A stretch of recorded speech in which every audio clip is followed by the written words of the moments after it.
மேற்கோள்குறி. முருகர், அம்பிகை, ராமர், கிருஷ்ணர் முதலிய உருவங்கள் சிற்ப முறைப்படி செய்து வழிபட வேண்டியவை. அவை சிற்ப லட்சணத்திற்கு மாறுபட்டிருந்தால் வழிபாடு செய்பவருக்கு நன்மை கிடைக்காது. ஆனால் பிள்ளையார் உருவம் அப்படி அல்ல. மஞ்சளை அரைத்து ஒரு சிறு குழந்தை கூட பிடித்து வைத்தால் போதும், பிள்ளையார் தயார். பிள்ளையார் அவ்வடிவில் எழுந்தருளி அருள் புரிவார். அவ்வளவு எளிமையான கடவுள் நம் பிள்ளையார். மேலும் சந்தனம், களிமண், மஞ்சள், சாணம் இப்படி எளிதாக கிடைக்கக்கூடிய பொருளில் விநாயகரை செய்து வழிபடுவார்கள். இதில் குறிப்பாக சாணம், புற்றுமண், மஞ்சள், வெல்லம், எருக்கம், வேர், சந்தனம் ஆகியவற்றில் பிள்ளையார் உருவம் செய்து வழிபட்டால் அனைத்து விதமான நலன்களும் பெற்று மோட்சம் அடைவர் என்று விநாயக புராணம் கூறுகின்றது.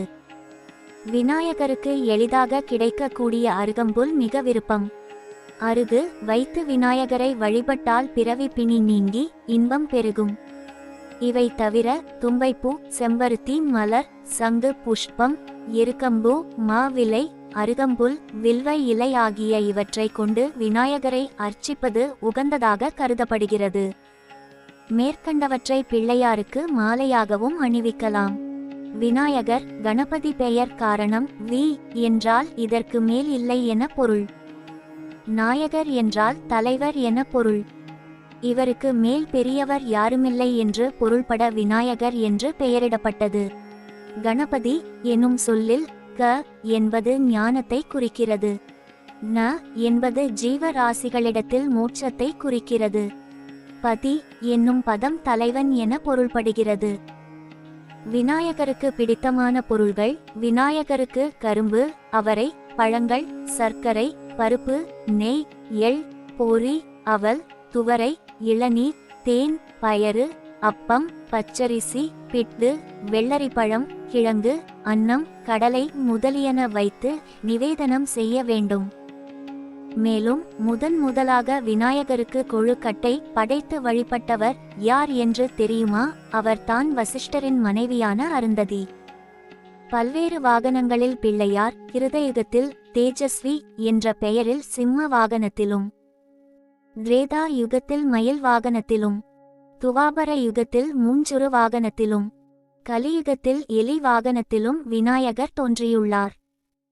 மாங்கல்ய தோஷம் நீக்கும் விநாயகர் வழிபாடு.